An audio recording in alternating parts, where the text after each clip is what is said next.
Oh my gosh, what are we doing? I don't know. Hey everyone, this is Travis, and I am back with the Whiny Parent Podcast to talk about the latest episode of Survivor. And 2 weeks left in the season. I am going to be really sad to see this season go. It's been the best season, but I'm back again to talk, give my top three highlights from this past week's episode. I will give a prediction for what I think is going to happen next week. And to start off, I will go with a draft update. Most of you who've been listening know if this is your first time back, my wife and I did a draft at the beginning of the season. So we drafted each of the players, um, and we created a point system.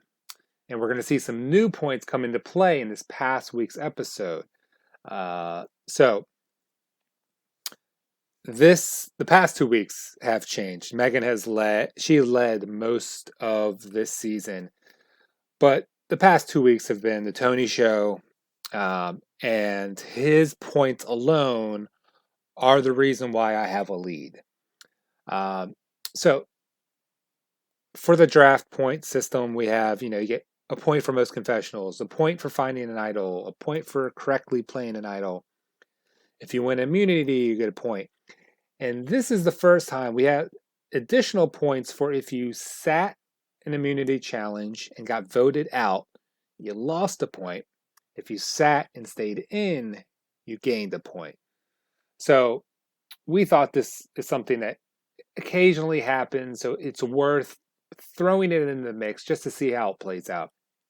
So Kim, Michelle, and Nick stepped down for food, cookies and chocolate and peanut butter, and Kim gets voted out. So Megan loses a point for her player, but she also has Nick, so that earned her a point. So balances the scales. And I had Michelle, so I earned a point that way.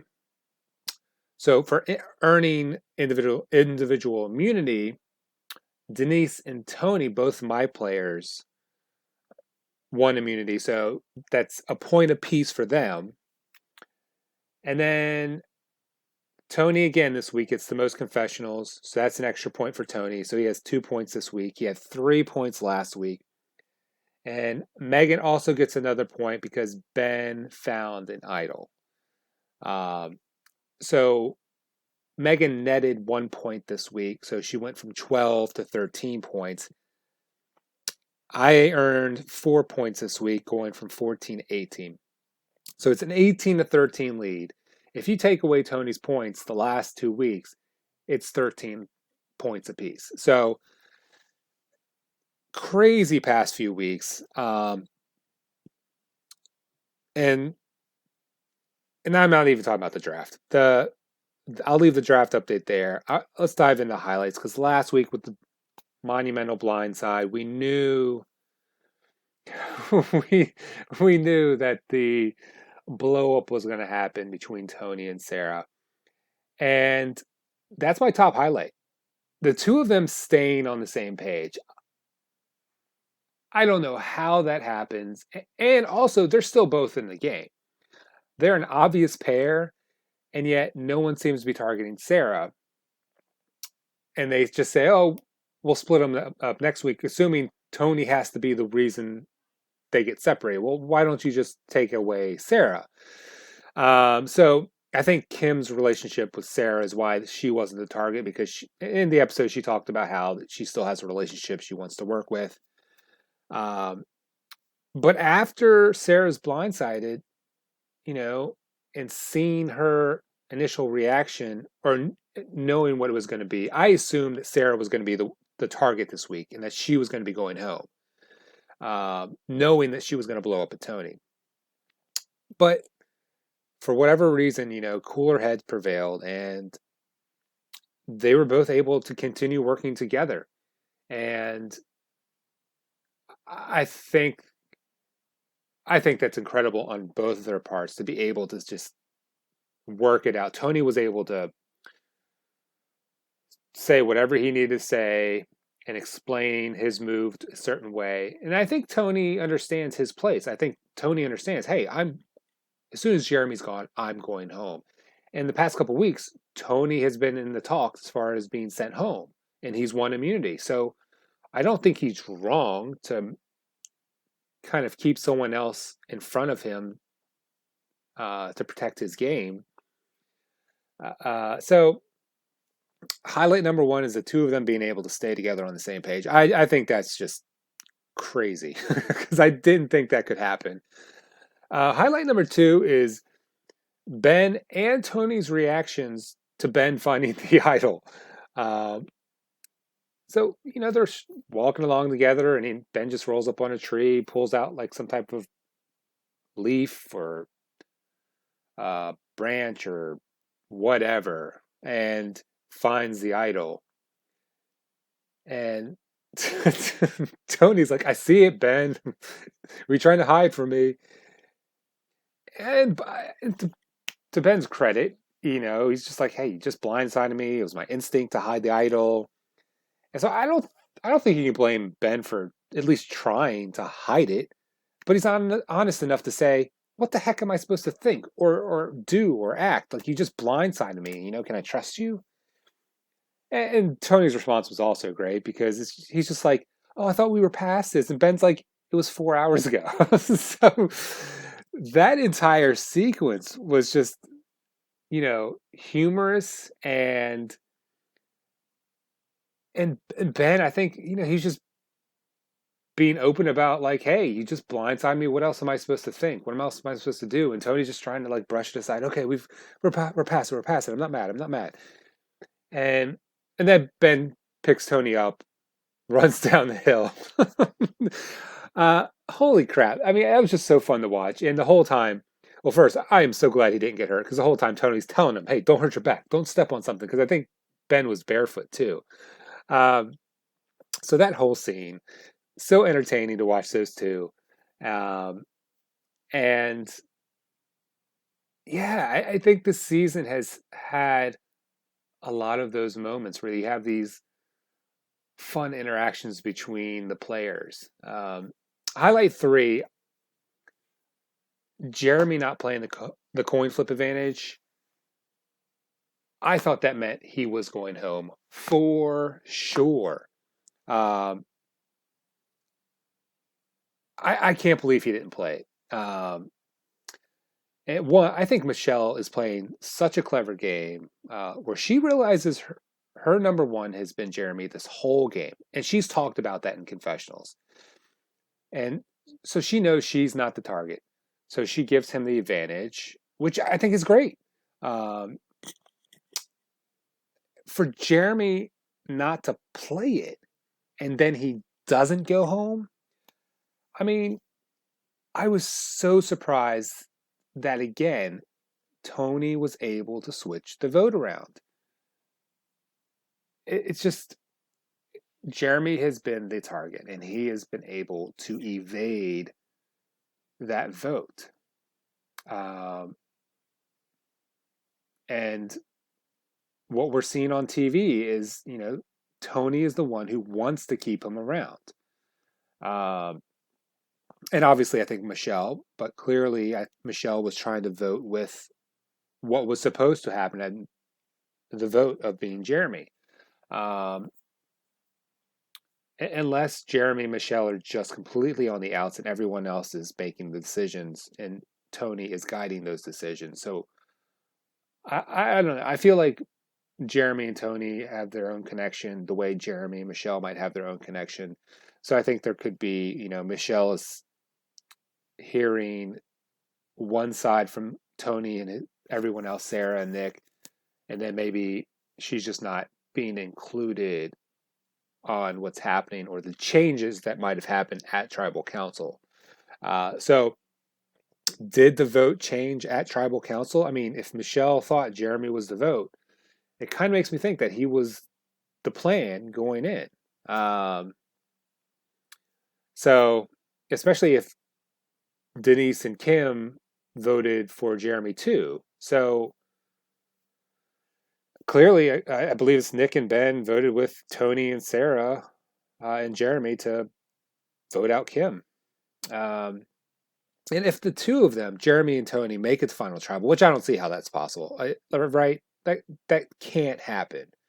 Um, does the one person everyone's talking about getting rid of get the votes because they feel like he's been the biggest threat? Or is the person who keeps that person and makes the moves to do so get most of the votes? Um, that would be interesting to see. It really does seem like people are upset with Jeremy for saving himself, which I don't get. Like, what else is he supposed to do? Like, it seemed like Jeremy was really tight with Denise and Ben, but it seems like Denise has seemingly parted ways, and I guess it's the only reason I can think to explain why Ben won't talk to Jeremy. Like, he just doesn't even want to talk to him. Unless we see something else or someone says something to clarify that point, it does really appear that people are just upset that Jeremy saved himself by walking out, even though he was the vote a few weeks ago. I mean, I hope that's discussed later down the line because it would be really helpful to understand this confusion that I feel from this. Um, so my highlights: Ben or Tony and Sarah being able to stay on the same page. I think that's amazing because I didn't think there was a chance that could happen. Ben and Tony's reaction to Ben finding Idol was such a fun scene. And Jeremy not playing the coin flip advantage because I thought he was going home. I was just, as soon as he didn't play it, I was like, oh, he's going home. And he didn't. And my prediction for next week, which again I say I hate, but I think Jeremy goes home. He has been the target for the past few weeks. It's like he's been the primary target past few weeks. And and if it wasn't him, his allies were the targets the other weeks. So it's just hard to imagine anyone else going home. I've last week I thought Sarah, I think the week before that I thought it was Jeremy, and I don't know. It just doesn't seem to make sense that Jeremy's still in the game when most players seem to think he's the biggest threat. Fun point of reference. I was talking with my neighbor over our fences, still keeping proper social distancing in place, of course. And he mentioned that he would like to see them bring two people back from the Edge during the finale. And I think that would kind of be great. I'm not saying I'm a huge fan of the Edge of Extinction, um, but that would kind of make for quite a compelling finale because the two people we would that come back, we'd have to assume that they would vote together, making the threat level to get those people out even higher, or it might help a smaller group get beyond the majority of alliance of whoever's in charge at that point. So I think that could be kind of fun to see. And with us getting the 2 hour episode coming up this week, that could be enough time to vote out enough people to where they get to a final five or a final four and then bring back two people for the finale. That would be crazy. I think that would be kind of amazing to see it play out on TV. Um, just because I think the shock factor for the players, um, watching the reactions from the Edge of Extinction people, realizing that two people could come back into the game, I think that would be, great to watch as well because, they've essentially, when you only have one person in, it builds your hope that, hey, if two people can come in, hey, I have a better chance of getting back in. Um, and since this is an all winter season, I think it makes sense if the producers of the show decide to add such a monumental twist to the greatest season of all time. I mean, will it happen? I don't know, but it was fun to talk about, and I'd love to hear what you guys think about that idea. If you think two people could come back on the finale. So I'm going to stop right there.